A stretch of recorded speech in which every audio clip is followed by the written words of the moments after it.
ये हमारे know your विद्वान सेगमेंट है। तो इसमें हम जानना चाहते हैं कि आपके जीवन में वो कौन सा टर्निंग पॉइंट था जिसने आपको धर्म के मार्ग में लगाया और आपके श्रद्धान को पक्का किया कि यही सच्चा मार्ग। मतलब मेरा तो बर्थ से टर्निंग पॉइंट ही है। मतलब बर्थ ही ऐसी फैमिली में हुआ था कि सभी लोग जो है वो मंदिर भी घर के सामने, और स्वाध्याय से जुड़े सब लोग। और जीवन प्रारंभ से जमीकंद आदि कोई कभी घर पे आई नहीं, कभी खाई नहीं। तो इसलिए फिर बाकी खनिया दाना से मैं हूँ।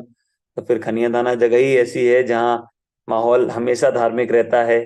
फिर पंच साहब सुमत प्रकाश जी के सानिध्य से वहां पर स्कूल भी ऐसे ही चलता है, जहाँ पर 700 800 बच्चे पढ़ते हैं। हम भी उसी स्कूल में पढ़े हैं। तो वहाँ स्कूल में भी कभी जो है वो बच्चों को भी टिफिन में भी जमीकंद आदि अलाउ नहीं है। हमारे साथ जो मुस्लिम दोस्त भी हमारे पढ़ते थे, सभी पढ़ते हैं वहां पर, तो वो भी जो पढ़ते थे तो वो भी जमीकंद लेकर नहीं आते थे, कोई भी हो। तो ये सब चीजें, एटमोसफेयर शुरू से ऐसा मिला। ये सब चीजें, ये समझो पुण्य का उदय, इतना साथी से पुण्य का उदय से मैं कहूंगा कि देवशास्त्र गुरु मिले और सच्ची बात समझने मिली, विद्वानों का समागम मिला। फिर इसके बाद मैं तो अनेक संस्थाओं में भी पढ़ा हूँ। नागपुर में भी विद्यालय चलता है, महावीर विद्या निकेतन, वहां से भी पढ़ाई की 8th क्लास। फिर 9th 10th क्लास में सोनगढ़ में जो अपना विद्यार्थी गृह है, वहां से अध्ययन किया। फिर बाकी जो कुछ है जैसा है सब टोडरमल स्मारक का है, वहां से ही अध्ययन करके। और जो बात पहले तो याद कर रखी थी, याद कर लेते थे, बात रट लेते थे, पर जो बात समझ में आई वो टोडरमल स्मारक से आई। इतनी अच्छे से आई कि बहुत अच्छा जो है वो जीवन में भी लगने लगा। और ये चीजों को, यही वास्तव में सही चीज है। जो चीज दुनिया पीछे भाग रही है वो वास्तव में कुछ काम की नहीं है। जो होगा जैसा होगा सब अपने उदय प्रमाण मिल ही जाएगा, वो उससे कोई छीन नहीं सकता।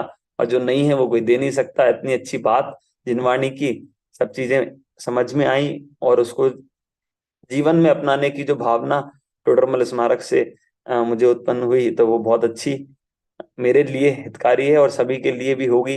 मैं फिर, मेरा भाई भी छोटा, वो भी स्मारक में शास्त्री, उनका भी हो गया। एक और चाचा के तो बेटे हैं, वो भी वहीं पढ़ रहे हैं। तो भाई इसलिए कि भाई यही बात सही है, इसी बात को पढ़ के ही अपना कल्याण हो सकता है, तो इसलिए वो भी यही मार्ग पे लगे। घर पे भी सब स्वाध्याय करते रहते हैं, अच्छे से जुड़े रहते हैं। तो सभी पूरा जीवन ही जो है वो जिनवाणी से जुड़ा हुआ रहा है और आगे भी जुड़ा रहे, ऐसी ही भावना है। बचपन से ही ऐसा था कि हम लोग जब जब वो भी पंच साहब वगैरह का भी, सुमत प्रकाश जी, अभिनंदन जी, इन लोगों का वो भी वहां पर स्टार्टिंग टाइम था।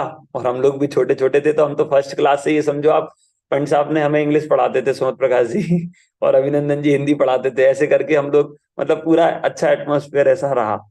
तो इसलिए आप लोग भी ये सब चीजें तो सब ठीक है, आप लोग एटमोसफेयर अपने घर में भी ऐसे ही क्रिएट करें।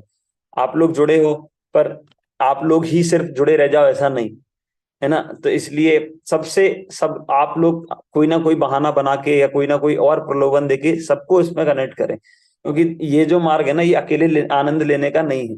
आप सबको बताओ, जैसे आप कहीं जाते हो, कहीं घूमने गए, कहीं गए, तो स्टेटस डालते हो, सबको बताते हो कि भाई ये हो गया, हमने यहाँ गए, यहाँ गए, यहाँ गए। तो ऐसे ही कभी पढ़ रहे हो पाठशाला, तो शेयर करो ना लोगों से कि भाई हम जो है वो पाठशाला पढ़ रहे हैं। आप कोई गलत काम नहीं कर रहे हो, आप बहुत अच्छा काम कर रहे हो।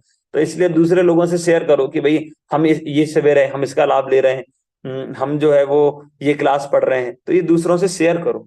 ये चीज अकेले अकेले सिर्फ हम लाभ ले लें ऐसी नहीं, सबको शेयर करो। कोई नहीं जुड़ रहा है, जबरदस्ती लगाने की बात नहीं है, लेकिन हमारा तो कर्तव्य हम निभा सकते हैं ना, दूसरों को बता के, दूसरों को जो है समझा के, थोड़ा सा प्रेरणा दे के।